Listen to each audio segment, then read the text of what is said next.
कारगिल लोकतंत्र गठबंधन और लेह एफएक्स निकाय से शामिल लद्दाख के राजनीतिक प्रतिनिधियों ने लद्दाख को राज्य का दर्जा देने और भारतीय संविधान की छठी अनुसूची में शामिल करने की अपनी लंबे समय से चली आ रही मांग पर चर्चा की। यह बातचीत और तीव्र विरोध उनके द्वारा किए गए वादों के जवाब में है। बीजेपी ने अपने चुनावी घोषणा पत्र में इस मुद्दे को गृह मंत्रालय तक बढ़ा दिया है।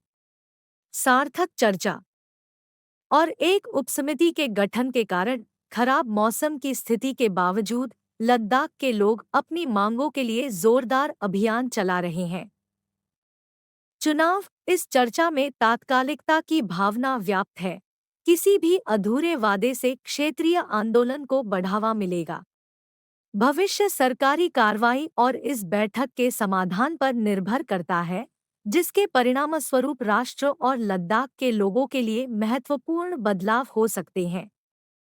हिमालय के ऊबड़-खाबड़ इलाके में बसे ज़ांस्कर के सुदूर क्षेत्र में भारी बर्फबारी सिर्फ एक मौसमी घटना नहीं है, बल्कि जीवन का एक तरीका है। हाल ही में 2 फीट और 9 इंच की जबरदस्त बर्फबारी के साथ पहले से ही अलग-थलग समुदाय खुद को बाहरी दुनिया से और अधिक कटा हुआ पाता है। ज़ांस्कर को पड़ोसी क्षेत्रों से जोड़ने वाले संकीर्ण पहाड़ी दर्रे बर्फ की परतों के नीचे दबकर अगम्य हो जाते हैं।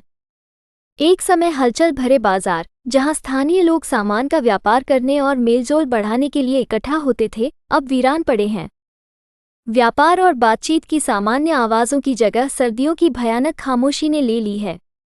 ज़ांस्कर के निवासियों के लिए ऐसी चरम मौसम की स्थिति के दौरान बाहर निकलना न केवल मुश्किल है, बल्कि संभावित रूप से खतरनाक भी है।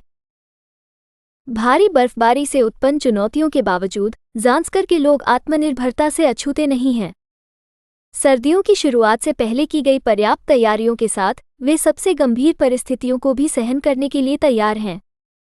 भोजन और ईंधन के स्टॉक की सावधानीपूर्वक राशनिंग की जाती है, जिससे ये सुनिश्चित होता है कि प्रत्येक घर में लंबे सर्दियों के महीनों के दौरान पर्याप्त मात्रा में भोजन उपलब्ध रहे। जैसे जैसे बाहर बर्फ लगातार गिरती रहती है, ज़ांस्कर में जीवन अपनी लय में आ जाता है। ऐसा लगता है कि समय धीमा हो रहा है, जिससे शांत चिंतन और आत्मनिरीक्षण के क्षण मिल रहे हैं। दुनिया के इस सुदूर कोने में आधुनिक जीवन की आपाधापी से दूर बर्फ से ढकी चोटियों के बीच एक निश्चित शांति मिलती है।